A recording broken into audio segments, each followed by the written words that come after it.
Christine Jane Chavez, a grade 12 student of St. Augustine.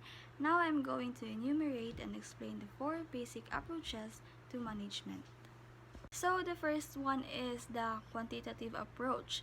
The gathering information focuses on describing a phenomenon across a larger number of participants, thereby providing the possibility of summarizing characteristics across groups or relationships. The second one is the systems approach. It's based on the generalization that everything is interrelated and interdependent. A system is composed of related and dependent elements which when interaction forms a unitary whole. A system is simply an assemblage or combination of things or parts forming a complex whole. Third one is contingency approach. Is a management theory that suggests the most appropriate style of management is depending on the context of the situation, and adopting a single rigid style is inefficient in the long term. And the last one is operational approach. It's an approach that is borrowed from Bridgman's work. This approach attempts to bring together the knowledge of management that is related to functions of management. The operational approach brings together management concepts, principles, and techniques in the management's practice. Now let us proceed to the 4 steps to develop good spending and saving habits. The first step is know your expenses. The step 2 is save until it's safe to submit. The step 3 is resisting upgrades, and the last step is always calculate nominal costs. Now let's proceed to 7 tips and tools for spending and saving. Number 1 is make a plan. Having financial plan is about more than figuring out how much of your paycheck is left after the bills are paid. Number 2 is save for the short term. Don't put yourself in a situation where you have to rely on credit for unexpected expenses. The third one is invest for the long term.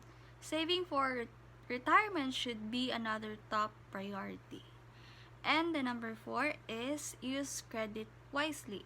Using credit responsibility is an important part of a sound financial plan because your credit score impacts your ability to make almost any big financial purchases. Number 5 is choose a reasonable rent or mortgage payment. Housing costs are generally the most significant part of everybody's budget, as well as major emotional investments. And the 6th is treat yourself. One of the biggest mistakes people make when getting their finances in order is becoming too strict.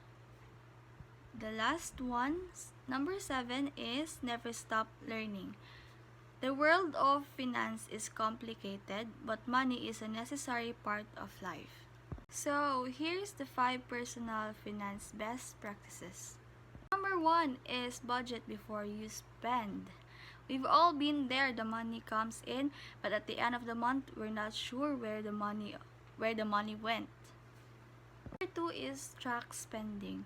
If you're interested in getting a grasp of where all your money goes, forget scanning your bank and credit card statements.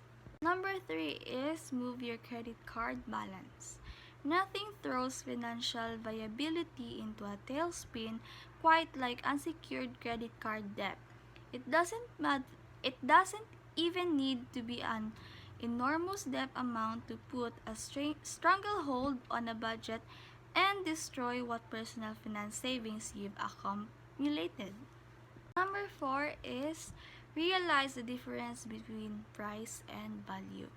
In summary, don't let the price tag you see be the only motivation for your spending. Know what an item is worth and do your best to get it a price below that. Number 5 is save even if just a little. Putting aside money each month can be difficult in the best of circumstances, let alone when scrapping together enough for the essentials. So So that's all for business finance. Thank you and God bless.